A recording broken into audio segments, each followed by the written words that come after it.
On this episode of the Launchpad podcast, we've got a great show for y'all. We're going to talk about the new Rockets assistant coach hires, a potential Scottie Barnes to Houston trade, and a little predictions for the summer league in 2 days. So don't go anywhere. We'll be right back. Houston, Roger, we copy and standing by for your TE. They throw it up. Oh, there goes Jalen Green. Humans can't fly.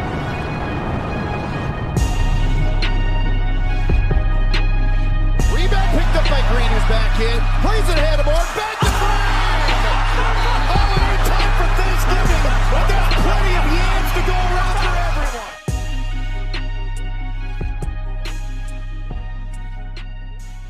Welcome into the episode of the Launchpad podcast presented by Clutch City Control Room. As always, I'm your host, Don Knock. You can find me on Twitter wearing my new Jabari Smith jersey. This is definitely not a John Wall reskin. You can find me there at Don Knock. You can find the pod at Clutch City CR. If you go in the description there, you can find the link tree that has the YouTube, Spotify, and Apple Podcast links. We want to thank everyone that left a comment. We're actually a little low on comments last time. So if you're watching YouTube, let us know what you think. I think personally that there are going to be a lot of people that have comments and things they want to say in the YouTube section this time. We have a good show for y'all today, some hotly contested topics. As always, I'm joined by my co-host, Paulo Alves. Paulo, tell the people where they can find your stuff. Y'all can find me on Twitter at Paulo Alves NBA. That's PAULOALVES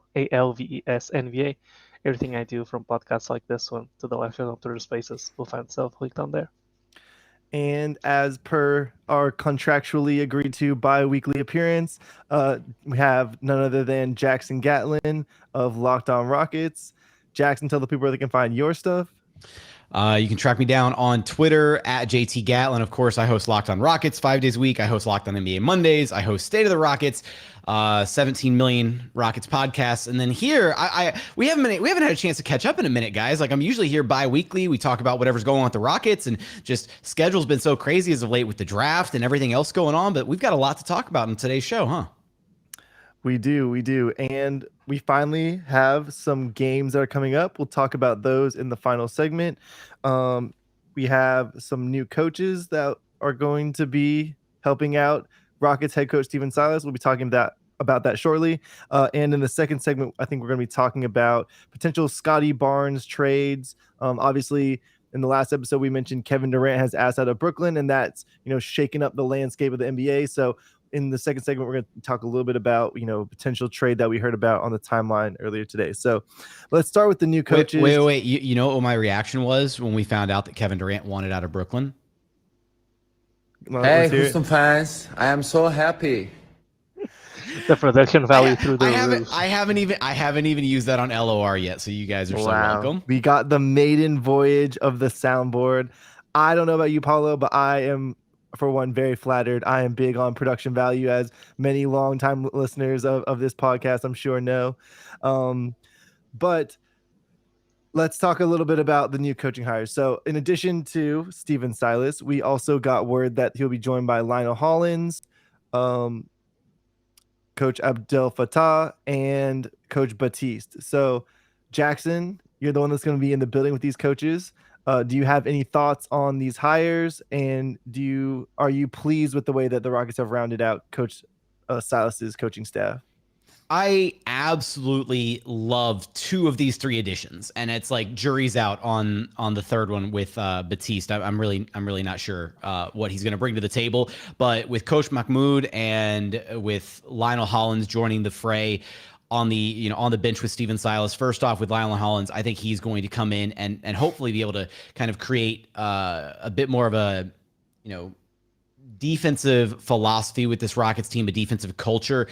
Obviously the Rockets brought in a bunch of really exciting young talent that all has, are hypothetically all going to be pluses on the defensive end of the basketball floor. When you look at guys like Jabari, Tari, the growth of the guys that are currently on the roster, all of that. But that's even though they've shown flashes as individual defenders, I think getting everybody to buy into a team concept and more of a culture and identity of a defense first mentality starts with the coaching staff and what they instill, among the players. And I do think Lionel Hollins is going to be a guy who's got a track record for doing that, right? He was the head coach during the grit and grind Memphis Grizzlies era, and that was one of the most fun NBA teams to watch. And they were an absolute workhorse when it came to really grinding things out on the defensive end, right? So really exciting to see what he can bring to the table. He was also an assistant coach with the LA Lakers when they won their Mickey Mouse ring in the Disney bubble. So say what you will about the Mickey Mouse ring. They were a top-rated defense before the bubble happened. And, Lionel Hollins was a big part of that. And then Coach Mahmoud, this was a guy that as soon as the Rockets opened up some assistant coaching spots, everybody, myself included, but everybody was like pointing at Coach Mahmoud, just saying like, he's going to be on the bench. Like it makes no sense not to bring him up. He's done an incredible job with the RGV Vipers, and I'm happy to see him get a crack at it. Essentially, right, you kind of envision this like, Coach Abdel Fattah will probably be the like offensive coordinator for the Rockets, or like, the lead offensive assistant. Lionel Hollins will kind of be quarterbacking the defense, and John Lucas, Rick Higgins, and Coach Batiste will probably still be kind of, predominantly like player development, that kind of area of their focus, more or less. So I absolutely love the hires. I think it was a slam dunk for this Rockets team. I was more excited about these hires than I was previously when Steven Silas kind of filled out his coaching staff before with the names Will Weaver, Jeff Hornacek. Like I loved Will Weaver. I was a little upset to see him go. I really thought he had a lot of potential, right? This was a guy that, had some head coaching offers out there and ultimately decided to join the Rockets as an assistant. So I thought he, potentially might have also been like the head coach in waiting if things didn't necessarily play out the way they wanted to with Steven Silas. So to see Weaver go was kind of a heavy blow, but I'm really excited about the addition of two of these three guys. Again, jury's still out on Batiste at this point. Yeah. I think it'll be interesting to see how Hollins does with the defense. I know he was in Memphis during the grit and grind era. One of the big kind of hallmarks of that style of defense that they played was that they just fouled all the time, to the point where it was like, these refs just can't call all these fouls. And, I think that's an interesting dichotomy, I guess, between the way that this team wants to run on offense, right? Because if you're fouling a ton and stopping the flow of the game, this is a team that could be really good in transition. I mean, Tari Eason looks really good in transition on tape. Jalen Green is obviously very good in transition. Josh Christopher, Jabari Smith, Kevin Porter Jr. I mean, the list just keeps going on and on and on of these guys that, can be great transition players. So if you're playing this, quote unquote grit and grind style defense where you're just hacking and fouling a lot, I'm interested to see how that plays out, in practice, with how much they want to get out in transition. But I will say, having guys like Tari Eason and Jabari Smith to guard on the wings, where they're just really ball hawking long guys that like to just reach, their pterodactyl arms in there and rip the ball out and get in transition that way. I think it'll be interesting to see, how that style meshes with the physical tools that those guys have, along with Josh Christopher. And, I'll even say Kevin Porter Jr. We saw games last year where Kevin Porter Jr., had multiple steals in a single game. So, I think there's a lot of guys that play passing lanes on this team. And I want to see if this coaching staff can get these guys to, defend with their feet some as well, and not just play in the passing lanes. Paulo, any thoughts on this coaching staff? Yeah, first of all, I didn't want to interrupt you, but right as you said, the follow-up thing, I was about to say, insert Alperen Şengün joke here. No, I'm joking. In general, I think that I found it really valuable that Steven Silas has kind of identified what he's not great at, and he went and got coaches that fill that void. We know, or I think Fagan reported it, that back when the Rockets hired D'Antoni, Steven Silas was also one of the finalists, and his his main assistant at the time was meant to be, if he were hired, was meant to be coach. I'm missing his name. The Grizzlies coach.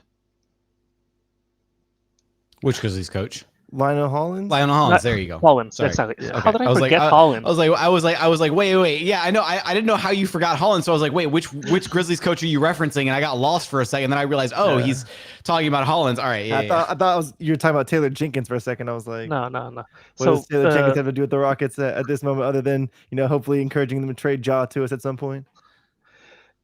so Lionel Hollins was supposed to be Stephen Silas' assistant, and I really like the fit because Stephen Silas is known as this offensive guy that's really player friendly, and Lionel Hollins is known as this really defensive focused guy that is somewhat he's somewhat old school in both in the terms in how he approaches offense, because one of his issues was the fact that he couldn't adapt to analytics. That's why he wasn't a head coach anymore. Then the other point is he is a really old school, like get in your face about it type of head coach. He had problems with players back in Memphis and during the grind era. He was someone who one of his problems was the fact that he ran guys into the ground. He played them 40 something minutes a game, and so all of his kind of flaws are fixable by the fact that he is now an assistant coach rather than a head coach. He won't be taking care of rotations. The head coach is ahead of him, so he won't be able to just do whatever to players or have whatever relationships, right? And it's a nice contrast with Silas, who's so player friendly and who's a mastermind offensively. I think that's a perfect fit. The coach that came from the Washington Wizards, that was with the Washington Wizards last year and was fired. That Coach Batiste, I'm sorry, I struggle with the names because they're really different. He was fired from the Wizards because he was suspended while he was with the Wizards because he had a confrontation with a fan during a game, which kind of hints at, okay, this is also not your soft spoken, really, really, really, nice guy, which is once again contrasts perfectly with Steven Silas. And so I like that type of balance. And then Coach Abdel Fattah, this is the coach that everybody wanted to get brought up. So a lot of people want him to be the successor to Steven Silas in case Silas is either fired or not renewed. And so I wonder if there's sort of a little bit of he's being brought up so they are acclimate, like they're getting him ready to potentially be a head coach, maybe not next year but down the line. The Vipers are of course known for having great coaches over there, Nick Nurse, and I'm struggling with names today. The coach of the Timberwolves that I'm Chris also Finch. forgetting. Chris Finch. Chris yeah. Finch, perfect. And so it makes sense that Coach Abdel Fattah is one of the most successful Vipers coaches who just won the championship last year down in the G League. It makes sense to bring him up, see what you've got there. Do you think this guy has potential to be head coach in the future? And then the other thing that I like about him is all of our guards, when they went down to the G League, they were stars. They all looked really good without exception. When KPJ was there, he looked amazing. When Josh Christopher went down there for a couple of games this year, he looked amazing, right? And then the season, Daishan Nix, for the majority of the G League season, he was averaging 27 and 7 or something close to that, shooting 40% from three. And so we've seen Daishan Nix play. That's getting the best out of your guard talent. The Rockets have a franchise guard in Jalen Green, so it makes all the sense in the world from that perspective as well. And so I wonder how much of this is, okay, let's take a look at him, see if he's ready. If he's not ready, let's get him ready. I wonder if he'll be a candidate in case they choose to move on from Silas next year, which I'm not saying that they should. I'm just saying it's interesting, kind of the timing of the hire. Yeah, I think, like you mentioned, the pedigree of the Vipers coaches that have been in the NBA now, and, Coach Abdel Fattah in that kind of lineage of great coaches, he did seem like someone that was liable to get picked off by another organization, very quickly. And, even now that he's, on Stephen Silas's coaching staff, if they retain Silas, past this year, there's nothing stopping another team from offering him some type of deal as well. But yeah, I'm very excited to have Coach Abdel Fattah as well. I think it had been mentioned he's like the first Palestinian head coach or assistant coach in the NBA, I believe. So very cool for him to have that recognition. And yeah, I think Batiste is the wild card here. We'll do some more digging into him and report back on that a little bit later.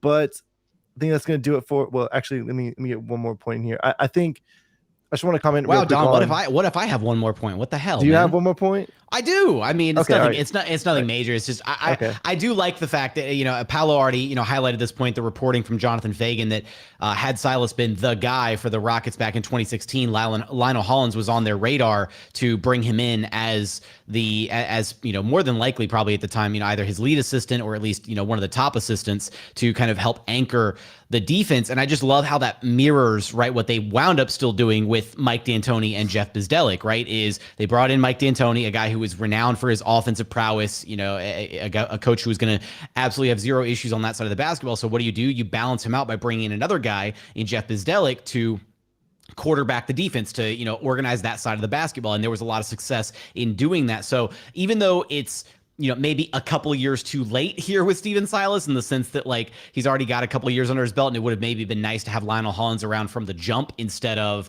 2 years into this.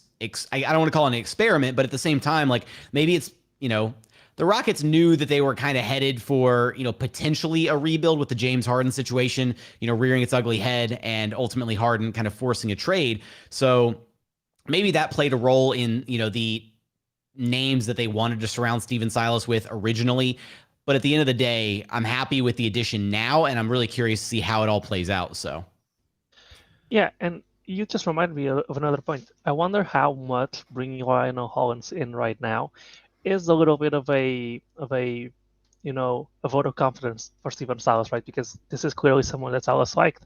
So with 1 year left in Silas's contract, I think it's interesting that they went and got a guy that he likes. And the other thing is, this is also the guy, Lionel Hollins, that was the defensive coach for the Los Angeles Lakers in the bubble, right? I think you mentioned this earlier. And if we remember back then, they changed defensive schemes, I think, 2 times throughout that series, and that was really what threw the Rockets off, because the Rockets won game 1, I'm pretty sure, or the series was tied at some point. And it really felt like there was a change in the way they were playing at some point after that, and the Rockets just never got close. Yeah, they made really quality adjustments in that series to kind of give themselves a better advantage, specifically the scram switching that they started utilizing by basically effectively playing small. Right, they had played big that entire season, and they decided to switch to playing small against the Rockets because they knew that was where their advantage was, and they had guys scram switching on the perimeter, doing a great job to where the Rockets couldn't really take advantage of certain mismatches the way that they wanted to. And you probably have to point a lot of that credit to Lionel Hollins. Exactly, and so I think back then I was really unhappy, and I complained a lot about Mike D'Antoni, because I was like, we're clearly getting outcoached, and he was a big part of that, and that's one of the things that I value most on a team. I know we're still not close to playoff contention, but that ability to switch gears on the fly that the Lakers did was some of the most impressive coaching. I remember watching and clearly being able to tell, okay, we're clearly getting outcoached here. Like, it's not just the players, it's their systems just absolutely countering us. We got to 1-1, and then from there on out, we got some games that were close at some points, but it always felt like we were punching upwards, and so I really value that, and I think that will be really interesting to see as this team develops. That our defensive philosophy might not be something in specific, but rather them work on a different scheme and being able to implement them against different teams. Perfect. So we're going to go to break. When we come back, we're going to talk a little bit about some fake trades that we came up with that stem from the Durant news that we mentioned at the top of the show. So don't go anywhere. Those will be very exciting when we come back. And continuing into our second segment here on the Launchpad podcast, we're now going to talk a little bit about some Scottie Barnes to the Rockets trades that people cooked up over the last couple of days while they've been anxiously waiting that Durant Woj bomb to finally hit, or the ShamWow, whichever you prefer. Shams had been in the lead for a little while. Woj had messed up around the draft, but I think Woj put his foot back down on Shams' neck a little bit during free agency. But all right, Paulo, we're going to throw to you. You have the trades for us. Give us the first mock trade. I didn't quite want to go about it as just a mock trade. I think the interesting way to go about this is I'll mention like general format. It can apply to different teams. And I think that the biggest discussion on Rockets Twitter is how much of the Brooklyn Nets picks are you willing to give up for a player like Scottie Barnes? And so the concept is the Raptors are, according to Woj, kind of the front runner or the leader in the clubhouse was what he was called, what they were called, in a trade for Durant, right? And when you look at Raptors roster, if you're trading for KD, right, you're trying to win now or within the next 2-3 years. And so looking at that, a guy like Pascal Siakam and OG Anunoby are probably better suited to help you do that while still being really valuable and really young. Better suited to help you win with KD. It would be very much like a Kawhi Leonard situation where you pick the superstar that is going to be here for a limited amount of time, and you've got a really good supporting cast, and you go and try and win a championship like that. Which on that point, I just want to chime in very, very quickly. It'd be hilarious if the Raptors just become like a team that just acquires like mercenary superstars where they just bring them in for like a season or two to like win a title, and then like the superstar dips to go to the next location. Like, how funny would that be if that just becomes their recurring shtick? Is just, all right, we're gonna trade for this star, we're gonna get 1 or 2 seasons out of them, and then sayonara, off to your next location. I just think that's hilarious. I don't think Raptors fans would mind that at all. So, but yeah, and so knowing that, the more logical trade package is one where they give up Scottie Barnes and salary filler. Be that, I think it's Gary Trent Jr. and I think Boucher. This might not happen right now. This might just happen sometime into the season where these guys can be traded again. I think it's December 15th usually. And so it would be that salary filler plus Scottie Barnes plus your James Harden trade package or a variation of it from the Raptors to the Nets for KD. And so what this gives to the Nets is a really interesting option because they are not getting win now players. Scottie Barnes is a really good player, but he's not going to help you win now, especially not with Ben Simmons, who it would be really hard for the Nets to move for good value considering he hasn't played in a year and has all the questions with him and the long contract and even the fit issues that Ben Simmons brings to any team, the fact that he can shoot, etc. And so knowing this, I think the Nets would be very much interested in maybe rerouting Scottie Barnes to Houston in specific, and Houston is in a really unique negotiating position where they own the Nets' future. And if they're sending Scottie Barnes to Houston, Houston has the ability to give them their picks back and allow them to tank, right? Because the Nets right now, they say clearly we don't want to tank, we want to like try and make the play in, right? They're going to try to make the best that they can do with the pieces that are left from the KD trade and the Kyrie Irving trade. And that's only because they don't have their picks. So there's no incentive to being bad because they're not going to gain anything from it. And so because of this, the Rockets could intervene. Scottie Barnes has known relationships with Jalen Green and Josh Christopher. He is a very modern NBA type of player in the sense that he can defend multiple positions. He can play that connector role. He has some passing skills. He's really athletic. He's got the length. He's 6'9", 6'9" multi-positional defender, right? Sounds great. He has some questions with his jump shot, although he did shoot 30% from three and 74% from the line. So there's reason for optimism there. And it's just a really high upside player with a really high floor as well. Obviously, the rookie of the year of the last season, who fits really well with a team that, if you count Jabari and Jalen Green as the two main core pieces, he fits perfectly with them. Brings a defense, brings some playmaking that's really lacking with those two, and those two bring the spacing that even if Scottie Barnes doesn't fully develop a jump shot, you could play them with Jalen and Jabari, and they'll be able to provide the spacing, right?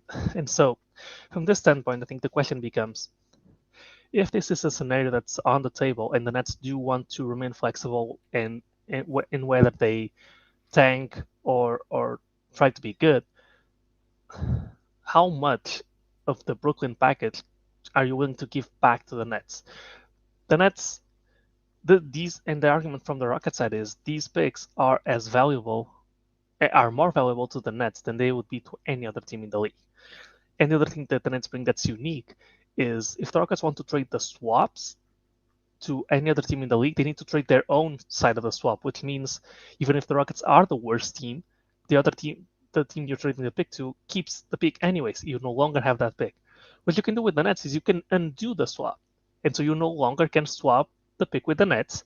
So they can tank that year and not risk the Rockets being better than them and taking their pick. And so that's another really unique mechanism that you can do. And so I don't know, y'all want to give how much you'd give up first, or y'all want me to say first what I would give up for a guy like Scottie Barnes? Let's hear what you would give up first. I'm looking for something real quick, unless Jackson wants to go.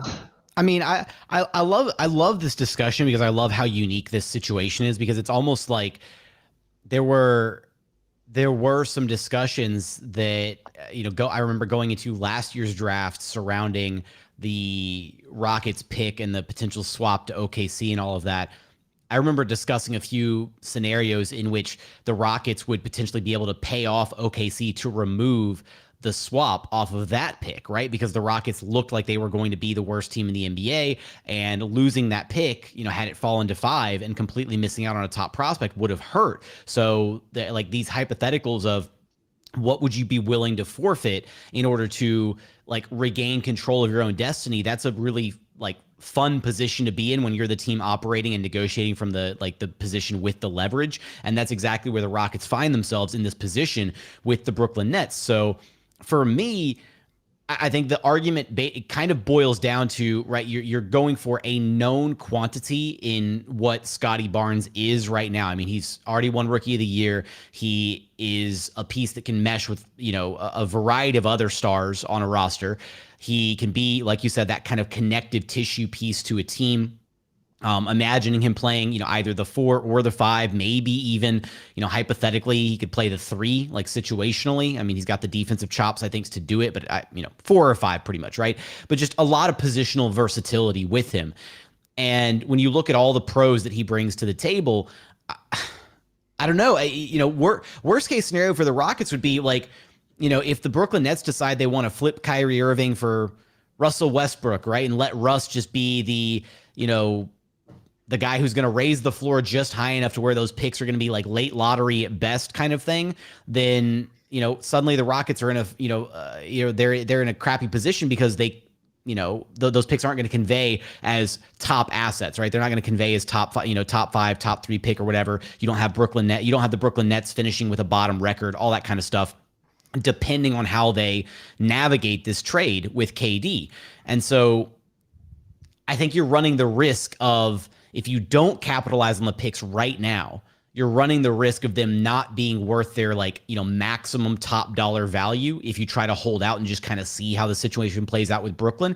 Whereas if there was an asset on the table, a player on the table like Scottie Barnes, and you could say give up, 2 of those future picks, or remove some of the swaps and give back 1 pick, any variation, permutation of that, right? I think you have to heavily consider doing it. And I think that some Rockets fans have been like vehemently opposed to this idea. They're like, no, hold on to the picks, right? Like don't trade the picks. Nobody's worth it. Just, see what the picks turn into. The picks could turn into nothing. Like they could just be mid-tier first rounders, and that would be really disappointing. I think for me, it's not that I'm opposed to using the picks and cashing in for someone, but I think it's still a little bit early. It's not early in terms of when, maybe the opportune time to use the picks, but I think cashing in for someone like Scottie Barnes with where we are in our cycle is just a little too young. Or I know, like I mentioned this on another pod we did, but like if you kind of look at it historically, usually you're winning a title when you're like, triple A go-to guy is like 26 to 32. That's generally the range, right? And so, Jalen is 21 right now. So, if you go, going all quote unquote all in on Barnes, he could be part of your core growing up, but you're going to have those picks for the next 5 years. So Jalen's going to get closer to, till 2027. So, Jalen's going to get closer and closer to his prime during that time. And, do you want to cash in for someone like a little bit younger than the core? Do you want to cash in for someone a little bit older than the core? I think for me, that's where the worry is like, do you want to bank on literally basically everyone on your team other than Eric Gordon and Jayshawn Tate are either 21 or 20? I think it's just, you're very much compressing, not the timeline, but just like the age range that your team is. So yeah, they're going to grow up together. And that worked in Golden State, and I'm sure that's the example that's going to be thrown in my face here is, Clay, Draymond, and Curry were all kind of, around the same age, around the same timeline a little bit. But, Steph is a little bit older than Draymond. He's a couple years older than Draymond. They're not exactly the same age. And also, they used their own picks to do that. They didn't, move a lot of capital to do that. And then they were also, very, very fortunate, unfortunately, that they were able to, slide KD into that massive cap spike that, most likely will never be happening again. They won before that, though. They did.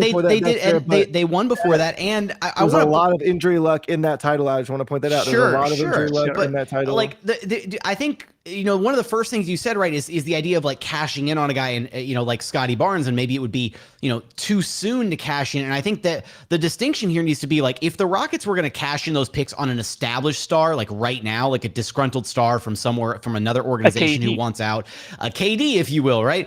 That would be too soon, right? Like if you were going to trade back the Brooklyn Nets picks plus filler to try and bring KD into this situation, realistically, how far is KD and a bunch of youngins going to go? Like maybe play in at best. Like I'm sorry, so in that respect, I would absolutely be against the idea of cashing in the picks for a star who's already either in their prime or a little past their prime, like KD, because you're not really gonna accomplish anything, and then you truly do close your window. But the idea and why it's so tantalizing to me of the idea of being able to like guarantee that those assets convey into what is reasonably going to be a star caliber player in Scottie Barnes right now at this very moment, somebody who matches the timeline and who can grow and like coexist with all these other Rockets young players, and I won't say fits a need that they have on the roster, but again, the idea of rolling out a lineup that included Kevin Porter Jr., Jalen Green, Jabari Smith Jr., Scottie Barnes, and Alperen Şengün, like what the hell? Like that's an absurd lineup. And so even if the Rockets had to give back, maybe one or two pieces of, one or two young guys to kind of, help because maybe the Brooklyn Nets don't want an established player at that point. Maybe they want a KJ Martin or Atari Eason or a Ty Washington, right? How much are you willing to give back in addition to some potential draft capital for a guy like Scottie Barnes? And I really do think that Scottie has shown enough that if he's the name that we're using in this hypothetical, that you feel very confident in giving back at least a couple first-round picks at a bare minimum for a guy like Scottie Barnes. Yeah, and so the other thing to me is I've had this discussion in various group chats and in the spaces over the last few days, and some of the concerns that people bring up is, and to me the most valid argument against it is, how high are you on Scottie Barnes? Because if you think he's going to be an all-star, and I do, and if you think his game is versatile enough and contributes to winning, which I do, then it's pretty much a no-brainer, because rookie of the year players in stacked drafts that are versatile defensively, that can contribute to winning in multiple forms, that are 20 years old, which is what Scottie Barnes is, they are not available on the trade market. This would be a once in what's the last time a guy like this was available, right?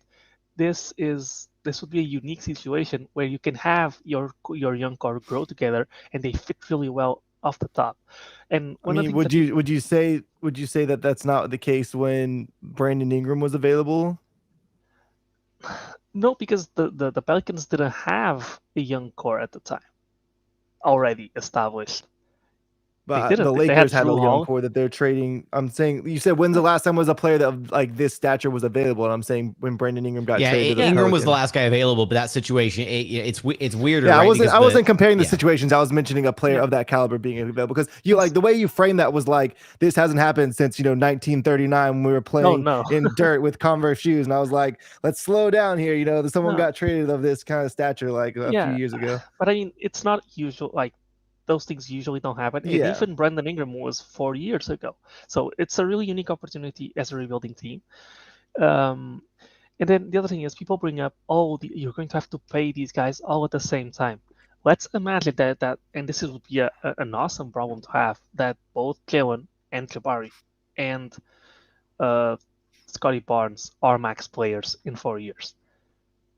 The rookie max is not the super max. You can have, so for example, this year, and you'll argue that the cap rises. The cap usually rises. The cap always rises at the same rate as the max salary rises. Yeah, the max is a percentage of the cap. It's not a randomly generated number. And so this year, this year, if you were to sign those three guys to max extensions that they started this year, you could have all three of them. The max would be 30 million in the first year. You could have all three of them, and you'd still have 60 million between those three and the tax fine, which is what we assume Tillman won't be okay paying, right? 60 million is a lot to build a team around 3 stars. Like, that's a lot of money. And then that's one of the things that people brought up. And then personally, I guess I'll start giving like concrete numbers. I would be willing, in a perfect world, and some people think this is an overpay, but I would undo the swap in 2027. I would give the pick in 2026 back. I would undo the swap in 2025, and I would give the 2024 pick back. And a lot of people think that they'd rather have keep the later picks and give up the swap this year. But I counter that with, well, first of all, the Nets would want to tank, right? And if they're tanking, the swap this year is a lot more valuable to us than it is to them, because to them we are going to be bad anyways, right? And so they're going to get one end of the swap, either ours or theirs. If both teams are tanking, they are getting a really high pick regardless. It might not be Wembanyama or Scoot Henderson, but it will be Derek Whitehead, Derek Lively, one of the Thompson twins. For us, why is it so important? Because you are doubling your, like, in a draft that has one top guy, you are doubling your chance at that top guy or at the top two guys. You think there's a clear distinction in tier. And so if the Nets are tanking, you would assume that they are tanking for 3-4 years, and then from there on, when 2026 and 2027 comes around, they're probably already on the rebound of their rebuild, and so those would likely be mid-lottery picks anyways. And even for the Nets, it's a lot more value. And if your argument is, what if we kept 2023 and 2027, for example, for the Nets, or what if we kept, instead of both extremes, what if we kept the middle ones in 2024 and 2025? For the Nets, a lot of the incentive is, we want to be able to tank and rebuild the proper way.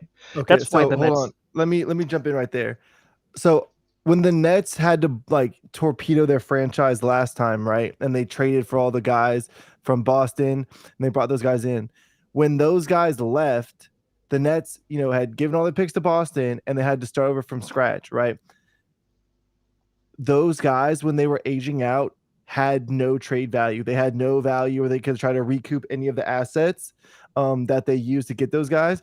When the Nets trade KD, they're going to get so much for KD because he's still in his absolute prime, and he's still on a 4-year contract. So I don't think it's analogous to what happened with the Nets last time, in where they just had to completely scorch earth it and, basically give up and have no chance, even though they had no picks. I think this time around, because I think the argument you just made is kind of factored in, they want to tank, they want to rebuild.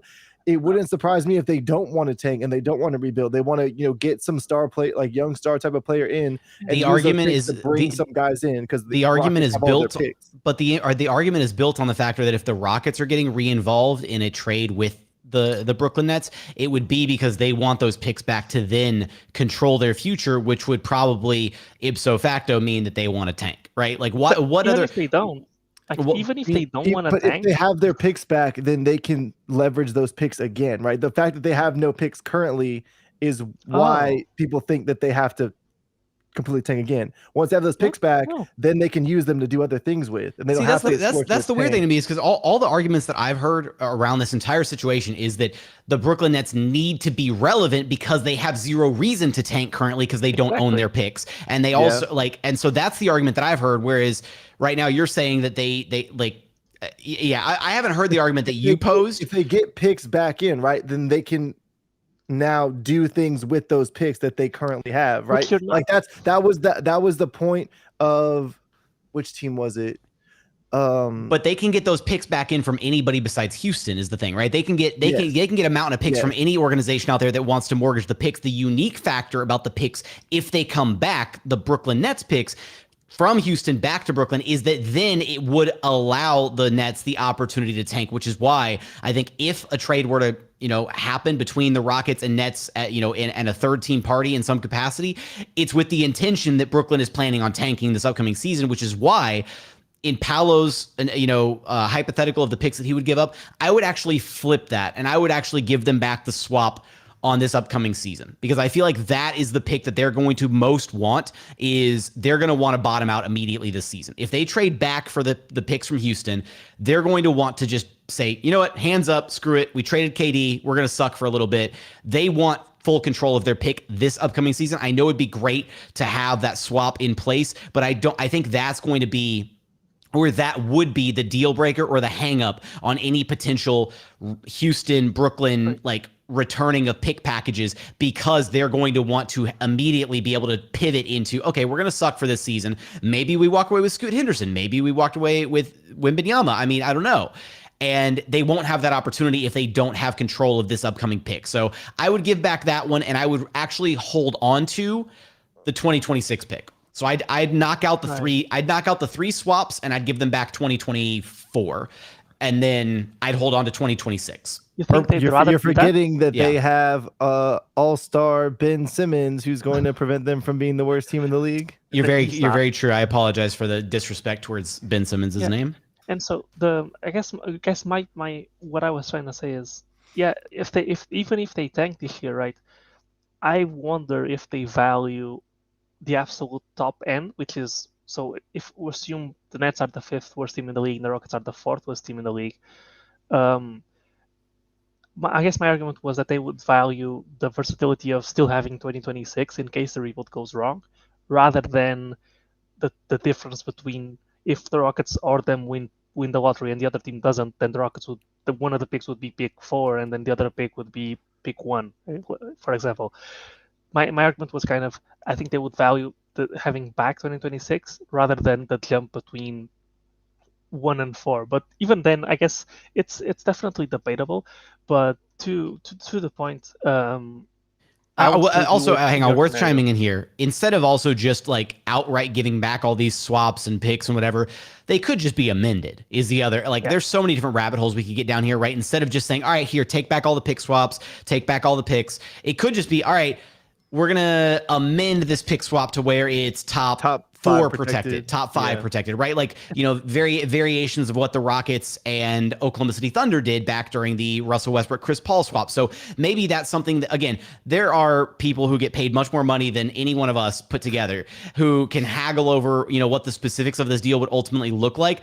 I just think that there's so much negotiating power here if you're the Houston Rockets, and this would be a sorely missed opportunity. If I would be hard pressed to imagine that Rafael Stone isn't on the phone with Sean Marks going over what the Rockets getting re-involved in as a third team facilitator in this deal would look like. And I'm sure that the Nets are kind of factoring that into their calculus as well, trying to figure out who they want to go for. Because again, it makes it really tough, the idea of if you do a 1-for-1 trade, except for the Toronto Raptors, where they could just give up Scottie Barnes and filler for KD, and that's a 1-for-1 trade that works on both sides.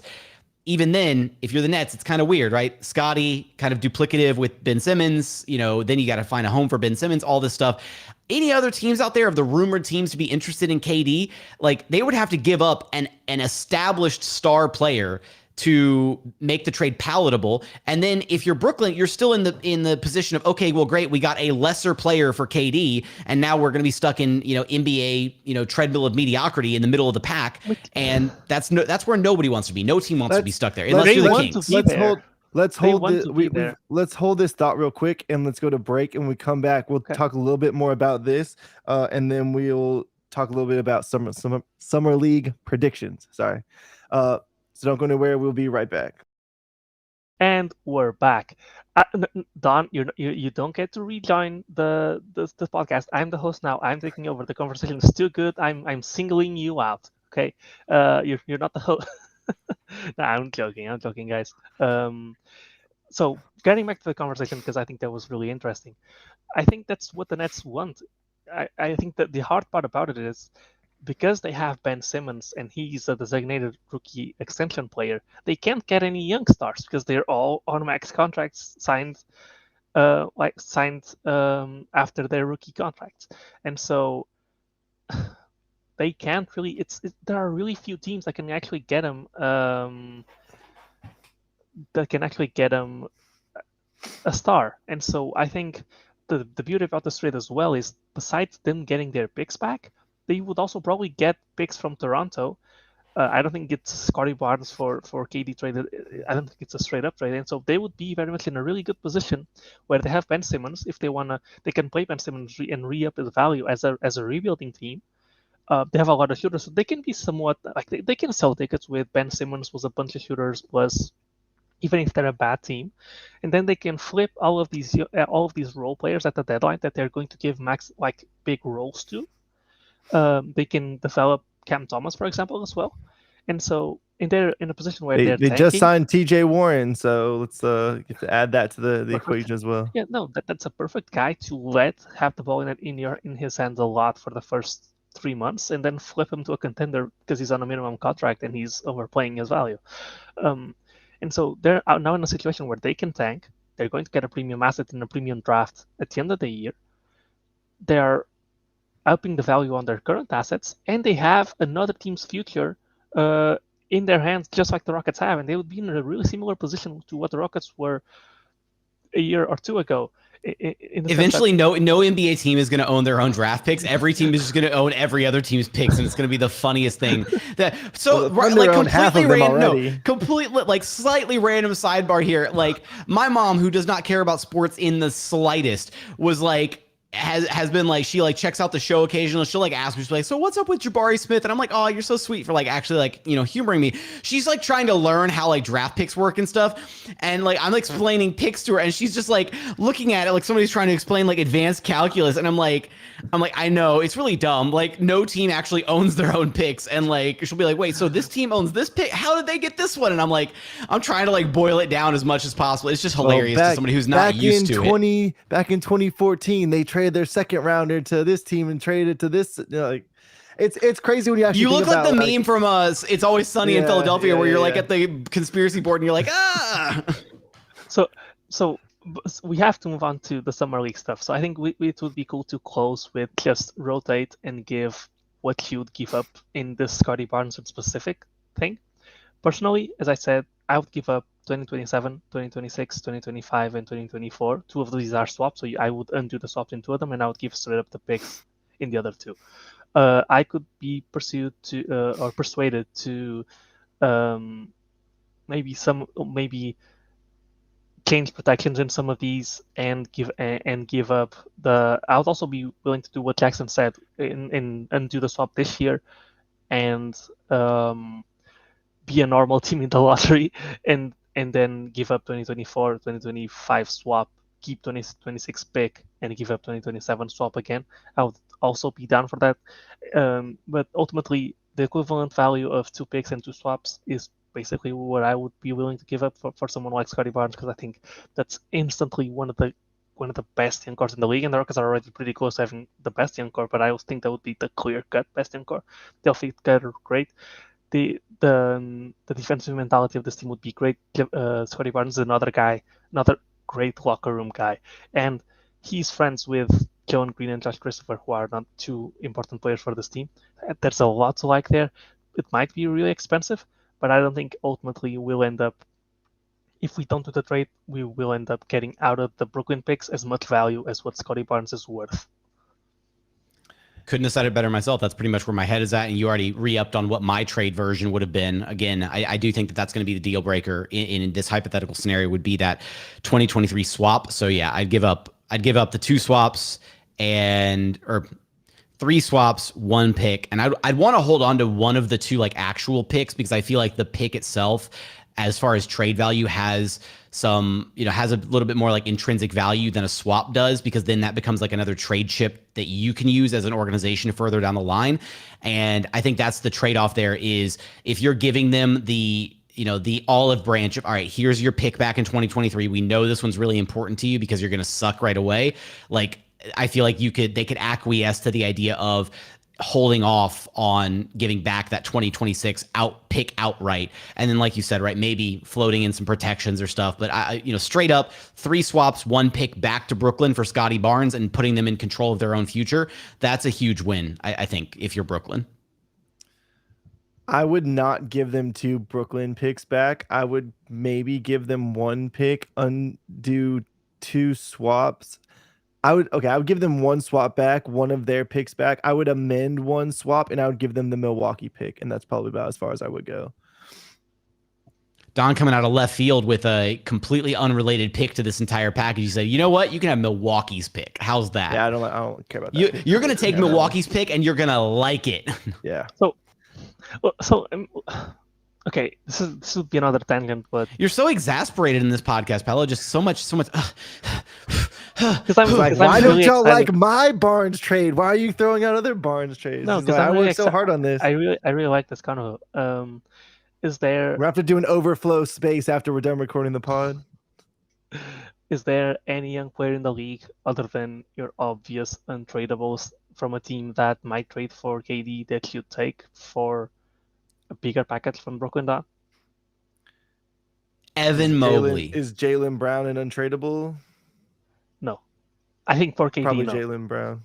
You would? Damn. Yeah. Okay. I really like Jaylen Brown's game, even though we would have the non dribblers in Jaylen Brown and Jabari Smith. I just think he's very good. Hot take. I would more easily give up that package for Scottie Barnes than I would for Jaylen Brown. Same. Just because rookie, high ceiling, and locked up under team control for a long time. Jaylen Brown is already on his extension, so there's not another young player out there that's in like their like second or third year, like really young player that I think matches the value for what you'd be willing to give back from, by way of the Brooklyn picks. And again, because then if you start getting into territory like guys who are still relatively young, like Jaylen Brown, but have established themselves, whatever, then you get into that territory of, okay, you're mixing the timelines a little bit too much, right? Because if you jump the gun and you like unload all that draft capital for a guy like Jaylen Brown, then how long before, right? Jaylen Brown's already getting paid big money. So how long before you start running into the issue of the timing, the luck of it all, the money of it all? And then in addition to that, right, just like then maybe Jaylen Brown starts to fade a little bit before this young core really gets to the place where they're kind of all hitting their stride, hitting their respective primes in 5 or 6 years from now. Yeah. So I wouldn't do it for an established player at this point. I think at that point, you're better off holding the value and just retaining the Brooklyn picks. Yeah. But again, for a guy like Scottie Barnes, I'd do that in a hot second. Yeah, and so the last thing I'll touch on before we move on to the summer league is the thing about Jaylen Brown is he is under contract for next season and one more, and so that's 2 years of team control. He could walk. There's a lot of problems there. And the other thing is the beauty of Scottie Barnes is you don't gotta pay him until 3 years from now, which means you still have not 70 but 60 million in cap space next year. So you retain all of the positives. But yeah. Well, I mean, John Wall's coming off the books after this year. Like that makes it difficult to, use him in a KD trade because we still have that Wall money on the books right now. But I think, again, I get the value of, bringing in Scottie Barnes. You have all these like high character guys that are young right now. But like, if we move Eric Gordon, like who's our vets? Like we have no vet leadership on this team other than you got Eric Gordon still. Why are you moving? Well, reportedly Philly wants to get Eric Gordon over there. So let's say we move Eric Gordon to Philly, then like this team has literally no vets. And like I get you can bring in some guys to kind of control the locker room, but like if you go back and look at that Golden State team, Andre Iguodala was a huge part of that team, and honestly, admittedly, like Jaylen Brown wouldn't be filling an Andre Iguodala role at that point, but like Andre Iguodala was a vet that was still pretty good when he went over there and he kind of took a lesser role. And like, that was the guy who really, him and Andrew Bogut really shepherded that locker room to grow as a team. That's an argument for us though. You can do exactly that next year with 60 million in cap space. And if your problem is this year in specific, then if you do the Scottie Barnes trade, you keep Eric Gordon. You don't got to. I think they're going to move it. I think they're going to move Eric Gordon because they're going to get a deal for him. But yeah, but that's not knowing if you want to know the vets on the Warriors roster before they were actually good again, back when they were 23 and 43 in the 2011 and 2012 season. Here are the veteran presences on the Warriors roster. Kwame Brown with 10 years of NBA experience. Related to Jabari Smith, so hold on before Richard Jefferson, 10 years of NBA experience. That's a good bet. Mickey Moore. I don't even know who that is. I don't even recognize Mickey Moore. Not a good bet. Nate Robinson, who at that point had 6 years of NBA experience.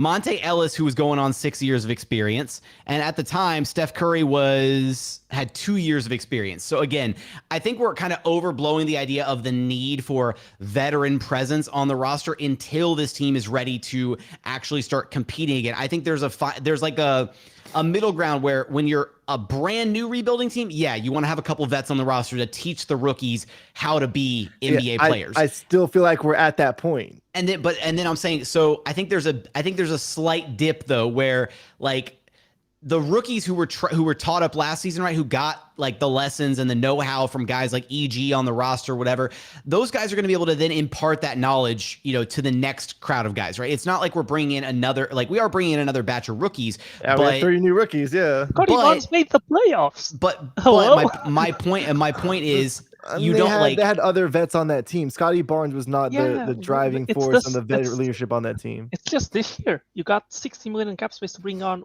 however many vets you want next year, and you can keep EG for this year, and you still got Nuwaba, Let's do Nuwaba doesn't move me as a vet. All right. All right. Real quick. Let's just predict Josh Christopher and Jabari Smith points, rebounds, and assists for Summer League. Jackson, you can go first. Jabari, I'm gonna say, what did I say the other day? I said I'm gonna say 21 and 8. Very, very convenient numbers. That happens to be the inverse of my birthday.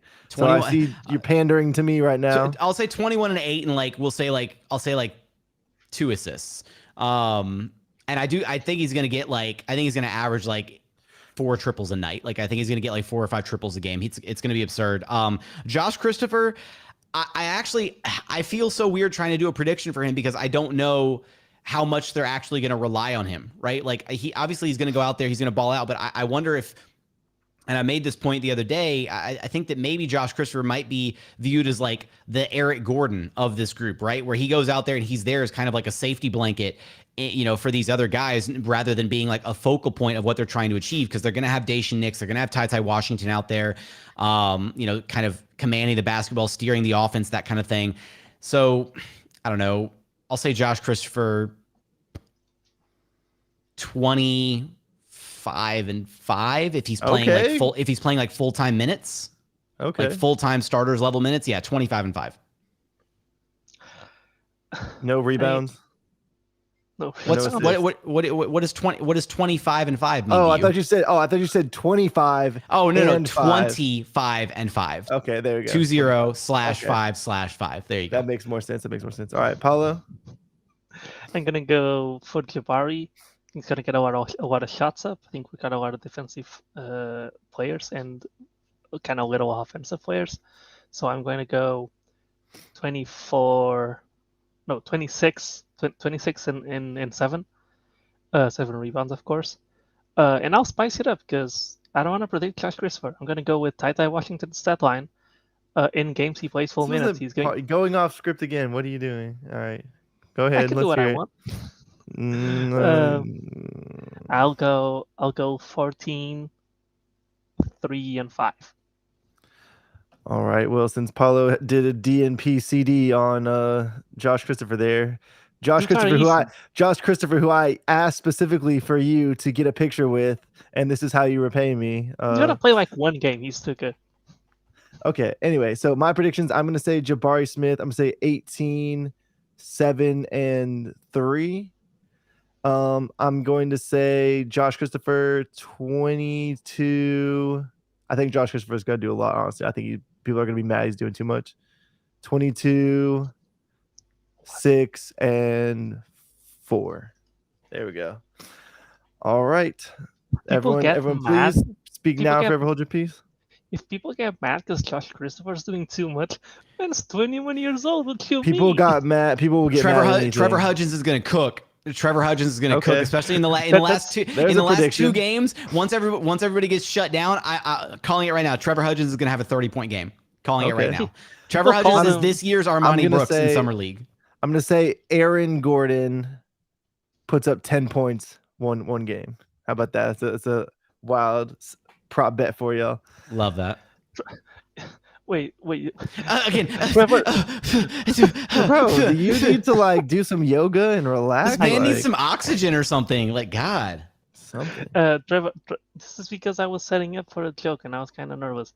But someone said on the timeline that Trevor Hudgens is just off-brand Isaiah Thomas, the Celtics one. That's rude. He's off-brand Chris Clemens. Hello. Chris Clemens, Rockets legend. I could There we go. never disrespect Chris All Clemens right. by comparing him to anybody else in the world. Give us your Scottie Barnes trade packages. Give us your summer league predictions in the comments below. We don't have a clever meme phrase for leaving a comment like Jackson does for Locked on Rockets. So for now, we're just gonna have to request that y'all leave a comment. Yeah, let us know what you think. That's gonna do it for us. And Leave a comment if you love Jeremy Pena. also leave a I like comment that if you love Jerry Pena. That's fair. That's gonna do it for us. As always, you can find me at Don Knock. You can find the pod at Clutch DCR. If you go in the description there, you can find the link tree with the YouTube, Apple, and Spotify links. Paulo, tell the people they can find your stuff. You can find all of my fake Scottie Barnes trades on Twitter at Alves NBA. That's PAULOALVES NBA. Everything I do from podcasts like this one to the live shows on Twitter Spaces will find itself linked on there. And Jackson, tell the people where they can find your stuff. Just at JT Gatlin on Twitter, of course, doing Locked on Rockets 5 days a week, covering the Houston Rockets, Locked on NBA Mondays, State of the Rockets usually once weekly, depending on schedules, and then, of course, bi-weekly here and all the other stuff we do for Clutch City Control Room. Perfect. So until next time, y'all, be safe and go Rockets.